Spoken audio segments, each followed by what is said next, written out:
Umelaphi wendabuko uhlale ebonakala ehamba nesilo samabandla uMisizulu kaZwelithini uDr 3Second uNdlunkulu uSihle Zikalala kwaZulu Natal nowayengumsakazi wokhozi FM uNgizwe Mchunu kumele bayoxolisa eNdlunkulu ngokwebhana phambi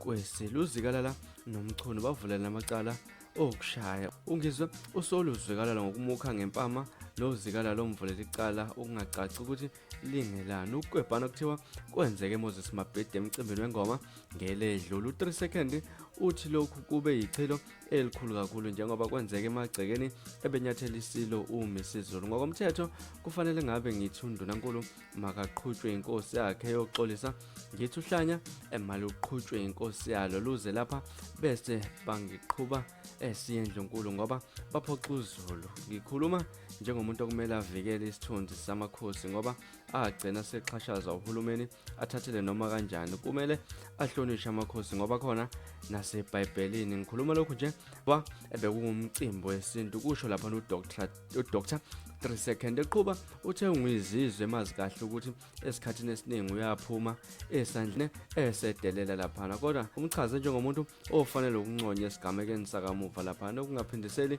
kwakhe kwezinsolo uthe yena kumenza bukeke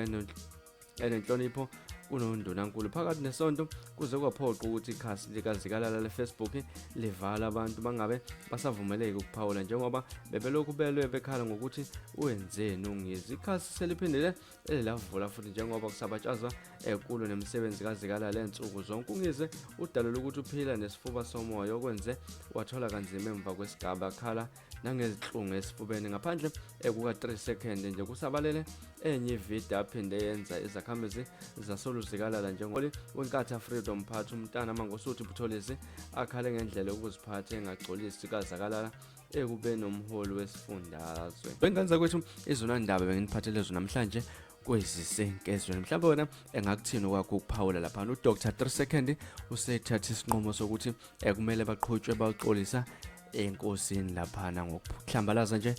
nokwehlisa isithunzi senkosi uMisizulu kade khona emcimbini wengoma kazeleke kwenzeka lesi sigameko mhlawumbe wena engakuthini kwakho ukuphawula ngalezi ndaba hlangana lapha no comment section